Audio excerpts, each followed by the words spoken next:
Hello dear student, welcome. तो अभी probability में हम लोग ना पॉइजन डिस्ट्रीब्यूशन सीख रहे हैं, ठीक है। तो पॉइजन डिस्ट्रीब्यूशन होता है और एक बाइनोमियल होता है ना। तो बाइनोमियल और पॉइजन को पहचानने का कहता है, क्योंकि पॉइजन में ना ई वाला लिख के आएगा, क्या लिख के आएगा, ई वाला, और बाइनोमियल में कुछ लिख के आएगा नहीं।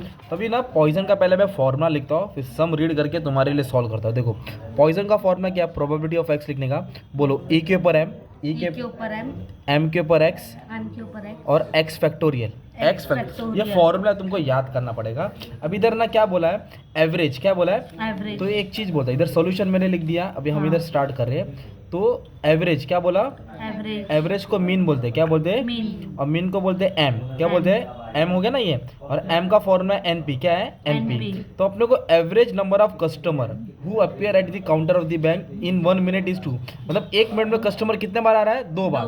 तो ये तुम्हारा मीन 2 हो गया। मीन कितना हो गया, 2। अगर मीन को नहीं पहचान पाए ना तो मीन क्वेश्चन में ही दिया तुमको, ये देखो ई के ऊपर कितना नंबर है, 2 ना, वो एम हो गया। ई के ऊपर कितना नंबर दिया है, 2, वो एम हो गया। इतना पहचाने।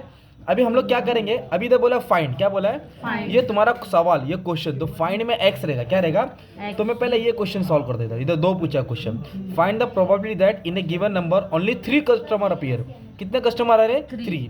तो अभी कैसे लिखेंगे, ऐसे लिखेंगे बाय पॉइजन डिस्ट्रीब्यूशन, बोलो by Poisson distribution, Poisson distribution probability of x, क्या लिखेंगे प्रोबेबिलिटी ऑफ एक्स, बोलो by Poisson distribution probability of x. तो मैंने फॉर्मूला क्या बोला था, बोलो ई के ऊपर एम, बोलो ई के ऊपर एम, एम के ऊपर एक्स और एक्स फैक्टोरियल, ई के ऊपर एम के ऊपर एक्स और एक्स फैक्टोरियल। इधर क्या बोला है, एम तो अपना 2 दिया है ना, इधर बोला ओनली 3 कस्टमर, कितना बोला ओनली 3। तो जो अपना एक्स है ना, क्या बोला मैंने एक्स, वेरी गुड, एक्स क्या रहेगा तुम्हारा 3। ये तुम्हारा एम है, एम तो क्वेश्चन में था ना 2, ई के ऊपर भी कितना है 2, तो एम आपका 2 ही रहेगा। एम कितना रहेगा आपका 2, ये क्या है एम, तो एम कितना है 2, एक्स क्या है एक्स। तो बोला find the probability that in a given only 3 customer पे, तो एक्स कितना है 3, क्योंकि 3 का सवाल है, तो 3 फैक्टोरियल रहेगा, क्या रहेगा 3 फैक्टोरियल। अब इसको सॉल्व करेंगे ना, आंसर आएगा ई के पर -2 का वैल्यू क्वेश्चन में गिवन रहेगा, और जब माइनस वैल्यू रहेगा ई वाली वैल्यू रहेगा, वो पॉइजन ही होता है। क्या था वो पॉइजन। कितनी वैल्यू है 0.135, 0.2 के पर 3 है, मतलब 2 को कितना बार लिखेंगे, 3 बार लिखेंगे। और ये 3 फैक्टोरियल क्या है, तो रिवर्स 3 इंटू 2 इंटू 1। जब इसको सॉल्व करेंगे 0 पॉइंट समथिंग आ जाएगा कैलसी में, जब सॉल्व करेंगे 0 पॉइंट समथिंग।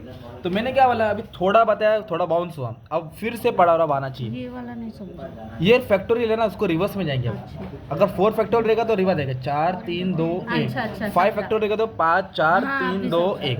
अब वापस से आ जाओ, अब इधर सुनो, इधर बोला है एवरेज नंबर, क्या बोला है एवरेज नंबर। चलो क्वेश्चन फिर से सॉल्व करा देते हैं। एवरेज, एवरेज बोलो तो क्या होता है एम, एम बोलो तो मीन होता है ना, तो मीन को क्या बोलते हैं एवरेज। तो एम कितना दिया तुम्हारा 2, मतलब 1 मिनट में 2 बार कस्टमर आ रहा है एवरेजली, और ई के ऊपर भी 2 है, मतलब एम तुम्हारा 2 ही होना चाहिए। अगर नहीं समझ में तो ई के ऊपर जो रहेगा एम रहेगा। नो कस्टमर बोला, क्या बोला है नो मतलब कुछ नहीं ना, तो एक्स 0 रहेगा, एक्स क्या रहेगा 0। फिर लिखेंगे बाय प्रोबेबिलिटी डिस्ट्रीब्यूशन, क्या लिखेंगे बाय, बोलो ई के ऊपर एम, एम के ऊपर एक्स, एक्स फैक्टोरियल। तो इधर एक्स की वैल्यू क्या है तुम्हारा 0, तो एम तो तुम्हारा 2 है, एम तो तुम्हारा 2 है, पर एक्स कितना तुम्हारा 0, तो इधर आएगा 0 फैक्टोरियल। तो इसकी वैल्यू किधर दी रहेगी तुमको, क्वेश्चन में दी रहेगी, कितना दिया है 0.135। एनीथिंग रेस टू 0 इज 1, याद रखो 2 के ऊपर 0, मतलब 0 पर है तो क्या रहेगा वैल्यू 1, और ये 0 फैक्टोरियल पे कितना होता है 1। ये तुम्हारा इसका फाइनल आंसर आ गया। तो आपको क्या करने का था मालूम है, फॉर्मूला याद करने का। एम को कैसे पहचानेंगे, ई के ऊपर लिखा रहेगा, और एम को क्या नाम से पुकारेंगे एवरेज। एवरेज बोले तो मीन होता है, मीन बोले तो एम होता है, और एम का फॉर्मूला क्या है एन और पी। तो ये एक सम हो गया। अभी ये वाला सम तुमको नेक्स्ट वीडियो में मिल जाएगा, अच्छा खासा करा दिया, सिर्फ तुमको फॉर्मूला याद करने का, ठीक है।